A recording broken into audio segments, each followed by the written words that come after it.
विषय क्या 1 घंटे बहस चली। 2 बातें मुझे लगता है महत्वपूर्ण है। एक तो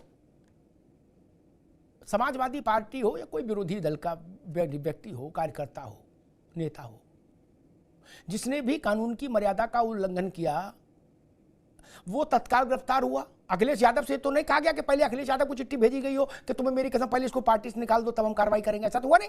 अखिलेश यादव तो जान तब पाए जब टीवी पे चल गया कि 50 लाठी मार के भैया को जेल में ठूस दिया क्या, और 40 मुकदमे उनके ऊपर लग गए, तब तो जान पाए।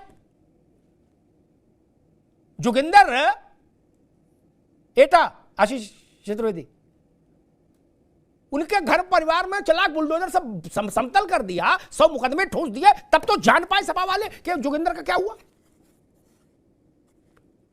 क्या आपने एक आधा पार्टी से निकालो तब जोगिंदर पे हाथ लगाएंगे? नहीं ना, पार्टी में कोई है नहीं है, पार्टी का राष्ट्रीय अध्यक्ष है, अंतरराष्ट्रीय अध्यक्ष है या मोहल्ला अध्यक्ष है, इससे कानून का क्या लेना देना भाई।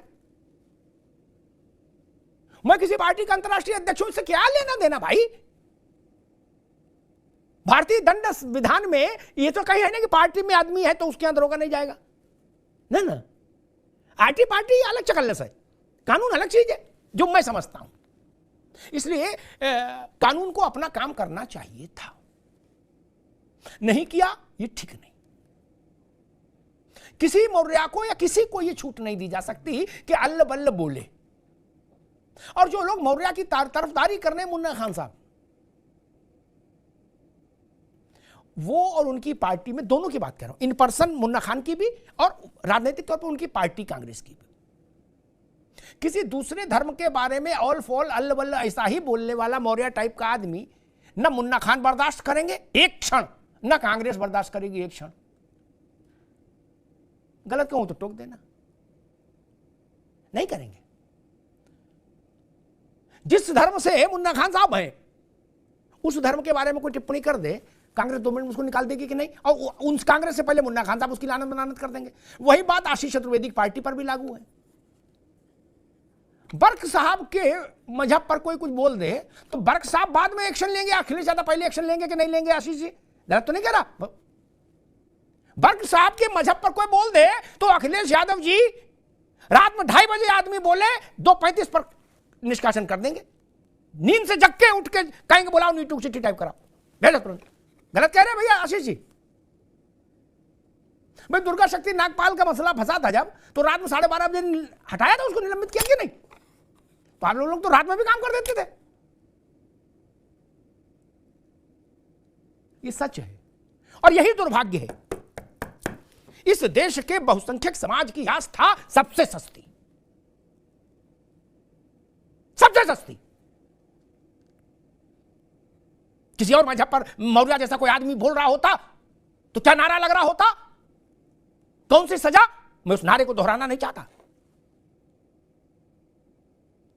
चलिए वो नारा नहीं लग रहा होता,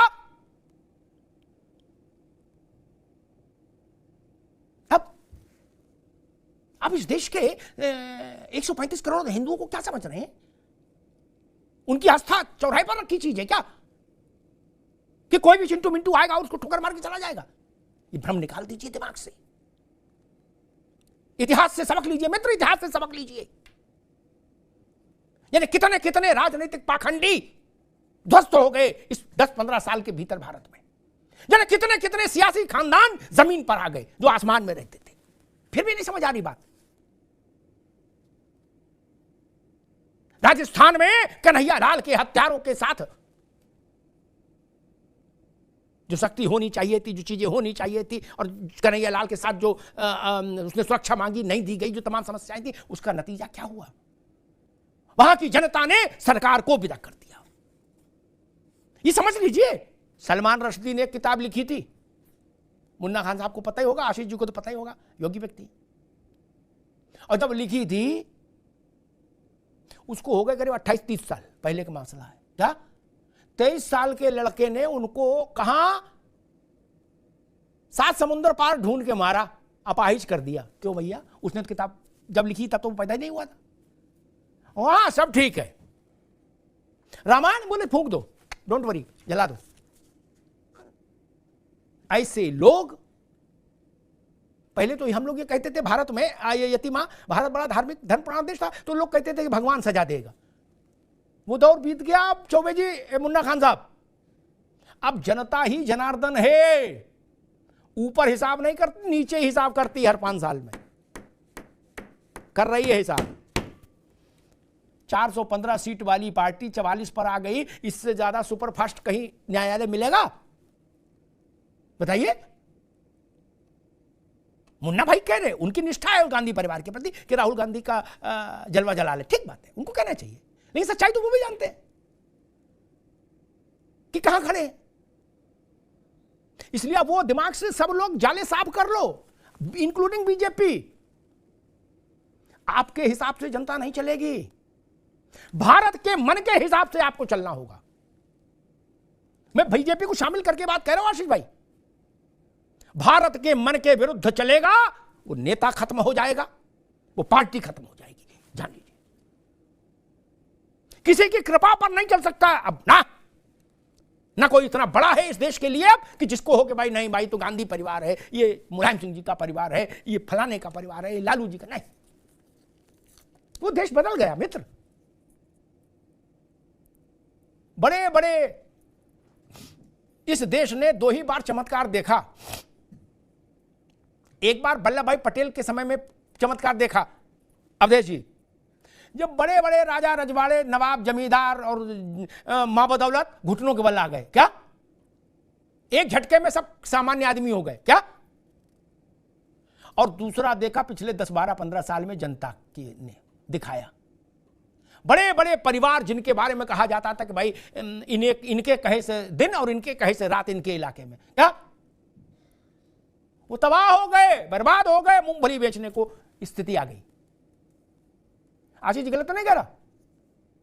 अब उनके यहां भी दरोगा चला जाए तो वो अपनी पैर भी खुद नहीं कर सकते, अपना बचाव नहीं कर सकते, वो स्थिति हो गई है। ये जनता का करिश्मा नहीं है क्या? है ना? कहा जाता था बड़े नेता हैं, इनको कोई कुछ नहीं कर सकता। बड़े बड़े नेता लठिया के अंदर कर दिए। ये जनता ही ने मैंडेट दिया ना। ये भारत की मन का बदलाव है।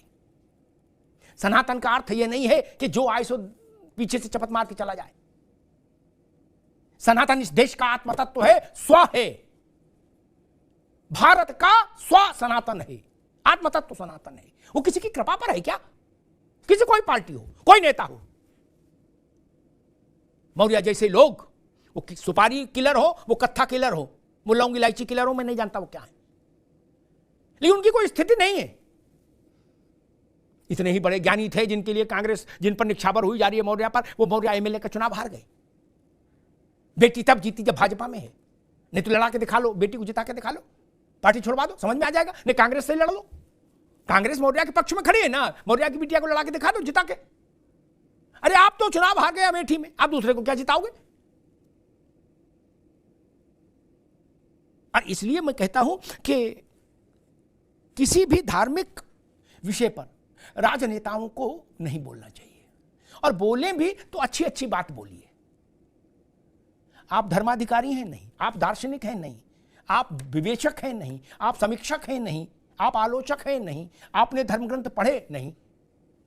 आप क्या जानते हैं? आप ये जानते हो जिला पंचायत में मेंबरी कैसे चुनाव लड़ी जाए, प्रधानी कैसे लें, किस पार्टी में भविष्य ठीक है, ये सब के खिलाड़ी हैं आप। आपको पता उपनिषद में क्या है, चारों वेदों में अलग अलग क्या है ये पता है? नहीं ना। कुछ शब्द सीख ले, वेद पुराण उपनिषद, वो क्या है वेद पुराण उपनिषद? और सबसे बड़ी बात, वो हर बात मेरे लिए आपत्तिजनक है यतिमा, जो आप दूसरे धर्म के लिए कहने की हिम्मत नहीं कर सकते, वो हिंदुत्व के लिए भी नहीं कह सकते। ये जान लीजिए, मेरी कसौटी यही है आशीष बाबू। जो चीज आप दूसरे धर्म के साथ नहीं कह सकते, वो हिंदुत्व के साथ भी नहीं कह सकते। ये देश अब क्षमा नहीं करेगा। सरकारें क्या करती हैं, राजनीतिक दल क्या करते हैं, वो जाने, देश क्षमा नहीं करेगा। ये जान लीजिए, देश आपको पैदल कर देगा, जैसे बड़ों को कर दिया, और जो बचे हैं वो 24 में हो जाएंगे।